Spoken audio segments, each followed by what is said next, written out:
No. Mbadde bw'omu mu nnyumba y'emu nkolera essaawa eyo.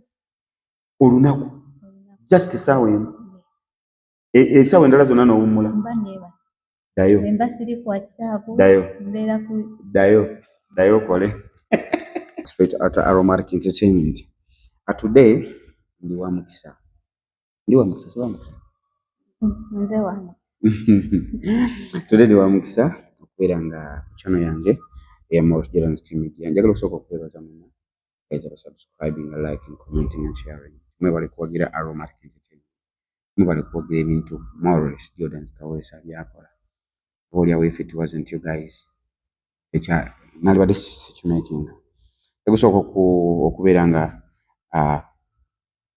nyumirwako wamu n'abo abafunye ebizibu ebyenjawulo mu wiiki enewedde. Nsaba Mukama Katonda ate abakwate ku mitima, abafiiriddwa, abalwaziza, abalwadde abali mu malwaliro, akwatako mukakame. Olwaleero nga bwe nabagamba nti yange ng'omuntu yammwe ng'abantu, so you free to come here and share. Alright, nina omukyala gwe nina olunaku olwaleero.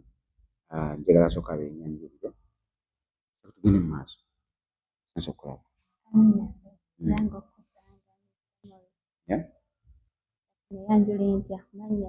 Amanya nze ngenda mbayitira Hyde naye nga nina amanya amatuufu. Gonna googere. Gweyogera amannya go gonna googere. Amanya amatuufu ndi omuzira nga bw'omanyi bino bye twefuula bagondi. Kamugondi neefunayo ago. Ofuuka mu ki? Omukyongoli. Omukyongoli? Abachongoli be baki? Nafuukayo omukyongoli bajja kuga bo babamanyi. Nalyo ggwanga liri mu Uganda? Gyeriti mu nsi nga ly'abachongoli. Ly'abatongole? Bachongoli. Nga ly'abachongoli. Neefuuka Tyaha. Ggwanga nga bw'olaba nti nno Baganda, Abanyankole. It is option. Option. Just kintu kyo osalawo kisale ne weefuula eggwanga.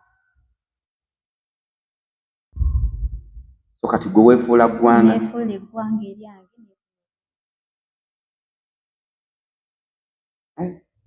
Nambye mwe mujja kitegeera. Bo babimanyi. Mujja kuŋŋamba mu comment section. Mukitegeereze sinnaba ajja kugira nga abiŋŋamba ng'oggyeko amannya g'abachongoli. Amannya g'abaddala. Kozi Natali bigire. Akabbiro. Omuzira. Ate omubala. Omanyi kimu oddira nkimu. Alright. Tyaha, kiki ekikulese ku Maurice Jordan's Media olunaku olwaleero? Ndi mukyala anyumirwa emukola nga Aromatic. Ndi mukyala anyumirwa program zo wakinze mbadde nkulabye.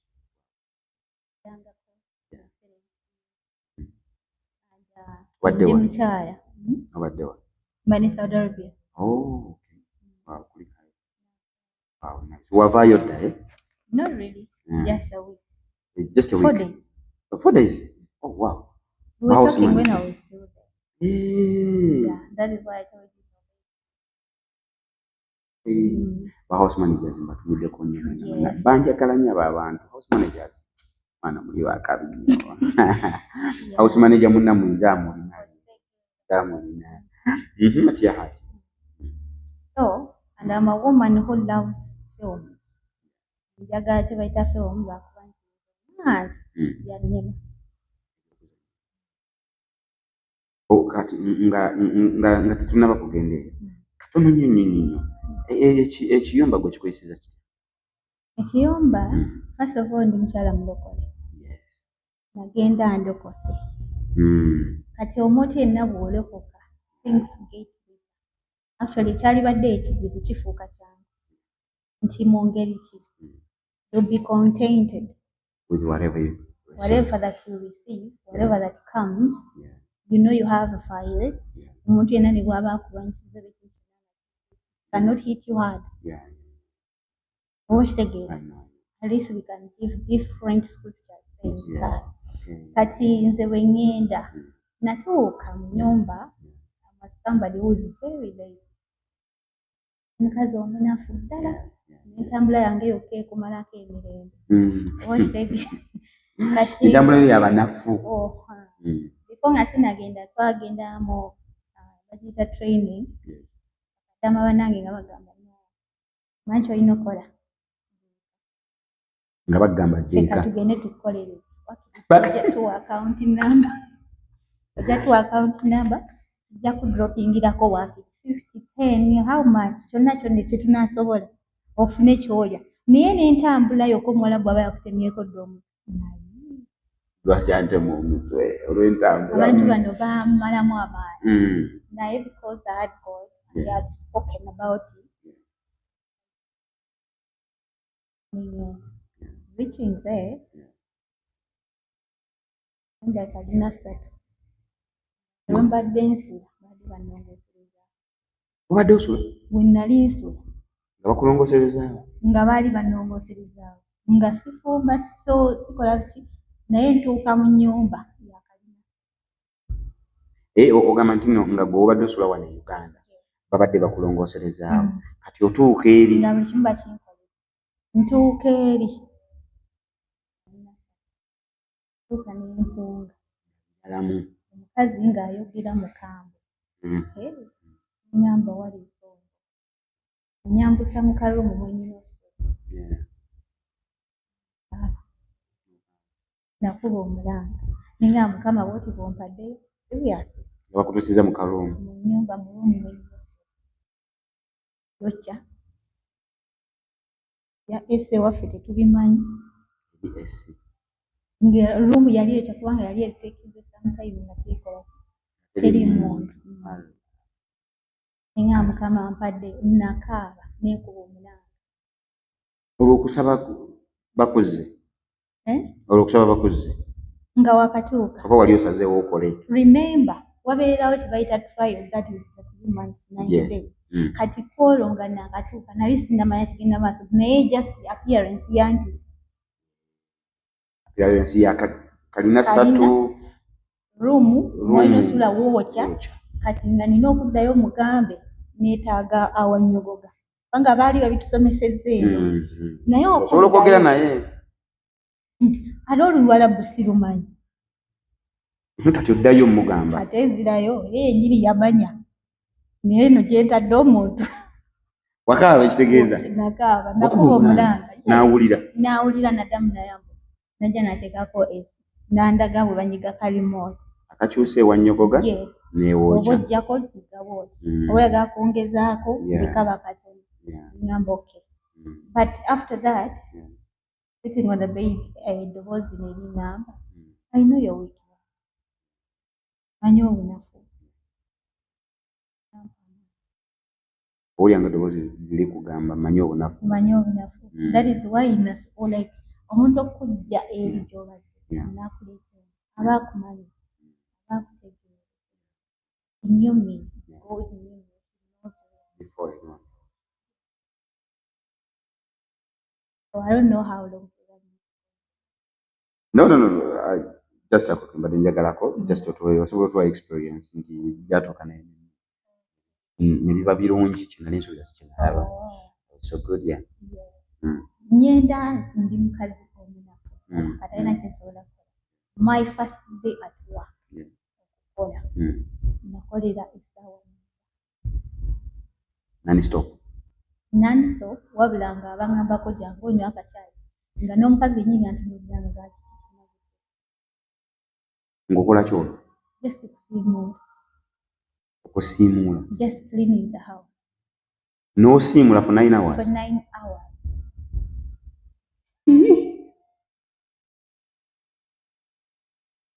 Wano e Kampala we tukwata n'okwata ekisiimula n'osiimula eddakiika 2. Essaawa mwenda ze nakolera first day yange nga nkirininga ndi munafu ate ndisiga. Kati no cleaning room esooka okilininga otya for 9 hours. Why 9 hours? Okilina kusooka n'enkilininga kubanga yantwala wansi downstairs. Kati eyo olina okilininga sitting room ziba bbiri. Then waliwo dining table. Kati awo wokka namalawo almost essaawa 6 nga bo beebase. Essaawa 6 olina okukola buli kamu wamu olina okulabawo wakoze watukudde nga bo beebase. Wakitegeera akunoonyaako n'agamba nti kati olidde ku mmere oba onywedde ku caayi naye ng'akutunuulira agamba kati ono omuntu nina mukola nti webaka lunaku olwasooka omaze okukola for 9 hours. 9 hours ziwedde omugongo ebigere ng'obugere sikyalinnya nga nejjukira n'enkya even tomorrow you have olina to do the same okutandikira thing. lwakomye. Yes. So gw'omulimu gugubadde mainly gubadde kwa cleaning. Cleaninga the house n'okukilininga engoye zaabwe. So okoledde for how long? Just 3 years. Yes. Okomawo e Kampala. Nkomawo. Nteko kasanze. Mbadde keterekera. Badde oketerekera. Awo wennyini muna atusonyiwa bino biyinza okubasibikira mu lwezi nina binjagala okumanya. Awo wennyini bahouse manager abasinga mpulira bakaaba nti nakomawo e Kampala nga sente bazikozesa byazisindikira. Nina gwe nabuuzaako lwaki sente temuzeeterekera. Naŋŋamba nti sente ezo tebatukkiriza kufuluma nazo ku kisaawe. Kuba tolina ngeri gy'oziterekamu. Kiba kitebabakkiriza nze najja ne sente ze. Zonna ez'emyaka 2. Nedda. Najja ne some of the money nga ze lwaki baali bakakkiriza. No, kati zino ez'emyaka 2 wazitereka otya? Nazidroppinga nga in my account. Eye Kampala? Yes. Equity Bank. nga tewali yeno omuntu agirunninga nga zijja direct. Bakozesa Western Union. Yes. Kati Western Union osobola okukozesa either somebody ali eno n'azijjayo n'azikudropping. Oyo omuntu alina okuba trustworthy. Alina okuba trustworthy naye nawe olina omubeerako nti wozifunidde kubanga omuntu kasita owa certain space. Kasita omuwamu space katono. Oli naye aba tayagala. Aba tayagala kikozesa. Ekintu kijja buzzi. Kizimu kimwambala bwambazi. Money is money. Nagamba you know what? Kati kankozeseko akakadde kansoke nkozeemu. Gyagenza okukozaamu ne kayulika buyulisi. Ne katadda. So kati oba olina kumanya nti have I seen the Allah? The message. Ngifunye. Bw'oba tonnagifuna obeera ku ssimu. Omubeerako olina omubeerako. Teri ebyombu ate nzigirayo miliyoni 10 ogenda ongulira ettaka teri. Anti kati omuntu akugulira ettaka n'agulira mu bakiyita bata olwazi. Nagulira mu mpewo olwazi. Ogenda okwekanga gavumenti ekatu. Ogenda okwekanga simanyi munnange saabitegeera. Alright. Ndowooza guys mukitegedde ba house managers bannaye muli bakyali bange nnyo era mpulira nnyo obulumi bwe mukomawo nong'amulisi emyaka 2 emyaka 3 emyaka 4 so ndowooza amagezi mugawulidde mubeereko paka lwakuwa receipti oba paka lwowulira kawano ka notification nga katuddeko essimu yange kasita n'ennamba yo. Ennamba bw'oba olugyesalinga wano genda olugyesalinge ogulewo accounting ennamba eri connected mu account. Kubanga ne bw'otukayite zivaako. Tezakuvaako. Anyway, thank you Muzira Nkima. Tukyawayawayama alina byabadde byagenda okuŋŋamba naye eyoko bulyemuko naye nga jjukira programu eno wabidde bannaffe bagola Beauty Empire. Bagola Beauty Empire bakugamba nti no bo bakafulu ku nsusu. N'olwekyo bw'oba ng'oli eyo ng'olususu oyagala kubeera nga ozigulamuko walina ensundo walina na black spots mu maaso oyagala ziveemu bagola Beauty Empire kulako bulungi. Ange walime ng'ate naye ng'oli mwami oba mukyala ng'oli munene nnyo nga wazaala olubuto lugaanirako oba ogeze nnyo oli extra alina ka weight loss. Genda kweka weight loss ojja kuba nga byonna bivaamu. Bwe yeeyerusaako n'ofuna bunaku ozibuna. Genda bagola Beauty Empire bujjako obulungi byonna n'obeera nga obalansinga omubiri. Balimengawo balimengo kumpi n'akatale gendawo obeere nga bagola. Bako bulungi. Ate era tuwagire bannaffe yaba Mama Interiors. Mama Interiors bakuga nti no bo bali wali ku Arua Park balina bed cover, balina beddings, balina flags, balina obutimba bw'ensiri, balina buli kimu ky'omanyi ate nga bwe bayongeddemu n'ennefani. Bali ku Arua Park, genda obeere ng'ate obakozesa. Ate era tuwagiddwa bannaffe aba legit recruitment agents, abo bo basangibwa wano e Mutundwe.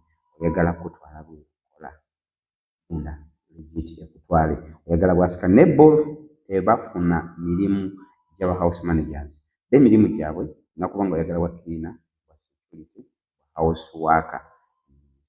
Ojo genda awo obeere ng'okola interview ate ku sente ntono nnyo, input ntono nnyo. Genda awo okole legit recruitment agents. Omuzira nkima. Kakati ozze ku Mawulire Media. Eri tubadde tuyitiddeyo buyitizi. Nga baganda bange abo njagala tusooke twogeremuko nabo tubabuulire gwe wakomyewo ndaba oli musanyufu n'akalwesizinga wano abantu bajja bakaala. Yes. So tuyitiddeyo Mukama Katonda ye bali kubeera nga kukomezaawo bulungi. Ate babadde tebakutulugunyaamu ng'abalala batulugunyaamu.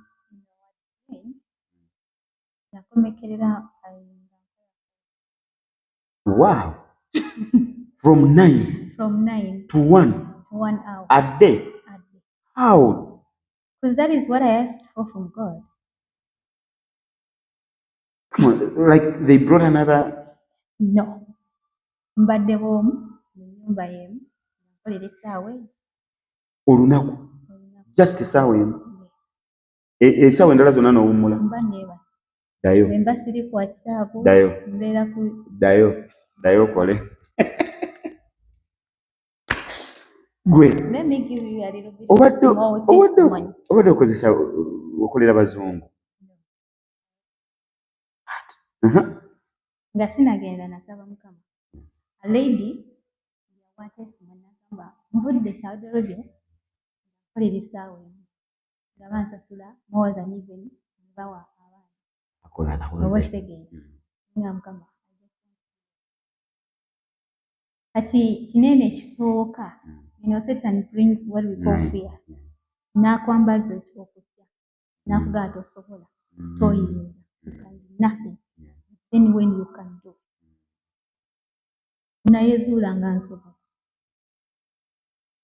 So how did it come okujja ku 9 hours to 1 hour? It was me to do it. You just know how to do it. Olina kumanya ntandikira wa. How do I start? Where do I start from? So like this was your assignment, just cleaning. Just cleaning. Nga it's all about you okugamba nti kati leero nda kusiba omutima bino mbikole mu dakiika. Nga ne bwo bimalidde mu dakiika 3 they don't give you any other job. No, it is done. It is done. Yes. It is done. Even with the clothes. Because machine after that, I am done. Nice. Kale. Omuzira nkima. Ekikuleese kati kyetugenzeeko. I love camera, but I'm scared of it. Love camera. I love camera. Are you scared of it? I've ever been in music. Oh. I've ever been in films. I have like 3, 4. Oh, titles? Yes. Really? Soka wagizannya nga bakuyita. Michelle. Yes. From the Yorick film production. Michelle ngazannya nga. Omubi. Ozo. Nga kukuula. Tebuliiko kugamba nti ono batya, oba otunda nseenere, oba otunda ki as long as olina. So bali bagiyita batya? The results. The ways out. Amagoba. So nozanya film nya? And then nokolako ne music? Music was first. Music was first. Bayo hit yawo. Sakola hit. Kubanga nali sibimanyi. Omanyi nga wobeera ne passion, but when you don't know how to do it, and you don't even have the capability, nali nkyagala. I love singing. Even in my church I'm a worshiper. Naye sirina that kind of voice, the vocals ezisobola okuyimba wali eri ne baŋŋamba nti mwana wakubye. Okay, like why don't you go and train for it? Training? Yeah. Because they train vocals. They do. They train vocals. Maybe such wabud, but buli nali nnyimba zansi kati ate yo navaayo. Era kuyimba za Mukama. Nakyo wabudde kuga nti ninayimba. But I love it is just a passion. Then njagala nnyo naye ntya nebuuza hawa maze ngenda tunula ngenda kuseka nti ngenda kukola bakyala. I lack that self-confidence in me. And I look at you people. People have big nyash. People are very brown. People like bo bakikola batya mulonda balungi bokka oba shege kati ne webuuza ngenda kufitinga ntya mu bantu abo. Really? No, fine. So kati njagala so kati wali muntu mubi. Because ffenna tuli mu kifaananyi kya Katonda ekyo kisokera ddala. Ekyokubiri Almart Entertainment weeronda teronda nti eronda bantu balungi. Naye eronda bannajjayo era. No, eronda bantu abalungi mu kuzannya. So si abalungi ku set, so si abalungi ku face. Abalungi mu kuzannya. Era kyobola buli yali Almart Entertainment ni mulungi because Almart Entertainment etwala muzannyi. Etwala muntu nti mulungi because osobola okuba ng'oli abalungi bangi. But when you come in the camera and you cannot give what we want, because these people are waiting for good work. That is the problem. These people are waiting for good work, not your nyash, not your brown face. They are waiting for them. For what? That one also is a qualification. It's not in aromatic. No, it's not. It is not. Those are just speculations from people, but it's not true. It is not true. They consider talent. Maybe to the look of you, like the way we see it, we only see the good ones. Maybe, but it's not true. But are there people backstage that like us? Many. How do they do it? They have talent. They can act.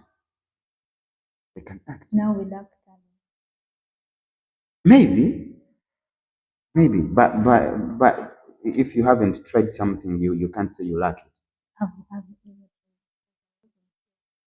Yes, you are informed. You are an actress, but maybe industry company gyewaliozanyiramu oba oliawo tewakiwabudde. You know, these things, it's all about giving them. But for example, I can give you an example.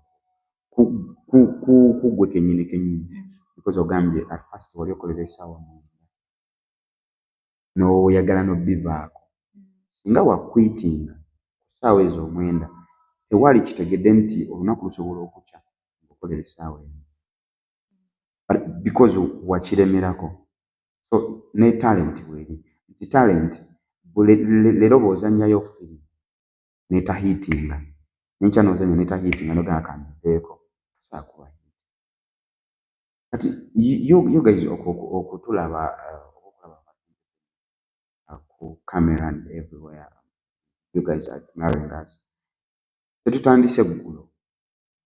Tetutandise last week or last month or last year. Marketing system have been there for now 15 years. Nobody of 15 years back. Waliwo abali tebamanyi marketing system. 15 years back. Nekati ehiitinze okitegeera. So kati bw'ogamba nti no maybe you're not good in acting because you once acted nebitafuluma oba abantu ne batabyagala, and you can't know nti abantu tebabyagadde babyagala because si gwagenda mu market okitegeera. So it's all about trusting yourself that Yes, I can do it. That is it. Yeah. It is? It is. So, tunula mu camera ogambe director of Aromatic. Kwali alaba. That is too much for me. It is a big surprise. It is a big surprise. Yeah. See, Mr. What's the name? Of course. If I say it. You can. Why? Let me just call you CEO admin. I'm a girl who admires you so very much. But I had to look for him because I enjoy love music, I love movies, and I really, really appreciate you people for whatever you add up to the economy of Uganda, give people jobs, you're providing to the Lord. Bakola bengi, mukola bengi. Mukama akibabalire okubeera omukisa. Seriously. And with the entertainment, may you people keep up. Add on, produce more and more, go to the next level. We must become like the Nigerians. Even though they bring it low, but we are going there. Okay, yes. Wow. Thank you. Thank you. So, Muzira Nchima yanoonyeza obubaka bwe eri director yagadde buyisa ku ssimu bagadde abogerere mu kamera obubaka bwabadde nabo. Thank you webale kukyalako ku Morris. Thank you so much. Atera kulikayo wabadde njenyongera okukulisayo naye nga nze ate era kyenkugamba omulimu gwe guba gukyaliwo ogukole oddemu okoleyo emyaka 2 kuba omulimu gwokolera just 1 hour ne bakusasula at the end of the month. Waliwo ebintu ebitalina kuba for you. Nti okujjako omanyi nze sente tezikutika naye ate mpozi nga bwogambye nti kati bwoba okomere Kampala nosetinze kyowulira kyoyagala. But life is different. Olaba ebintu ebirijja bizenga bwe wano osobola okugamba nti lemidudu naye bitosobola. Beera you're a slave, something else. You lose the identity. Obeera bibyo. Actually, I can't be like that even though I work for 1 hour. Watch the game. And also the money. Sente tuzikola naye sente nzikwe. Tulinakolanga nga njeno. Small money, but I had a life. I know that I can go anywhere, I can do anything. Naye ate eri, you don't even know like how do I do it. Ne wogenda nga already you're set. Obwongo manyi wobuteeka buli kimu. Naye otuuka n'okwata. Yeah. All right. Thank you so much, Morris Jordan Kawesa, straight out of Aromatic Entertainment, Masakazi finest. Ninga abantu bamasaka nyongera okubajjukiza nti nakusomeza engabire kujjaawo Maria Flo nga Aromatic. Omuzira Nkima mpozi ng'olina akatale keka, but I want you to say a good night to these people. But maybe if you have something to say. Okay. Akatale keka bannange. Yeah.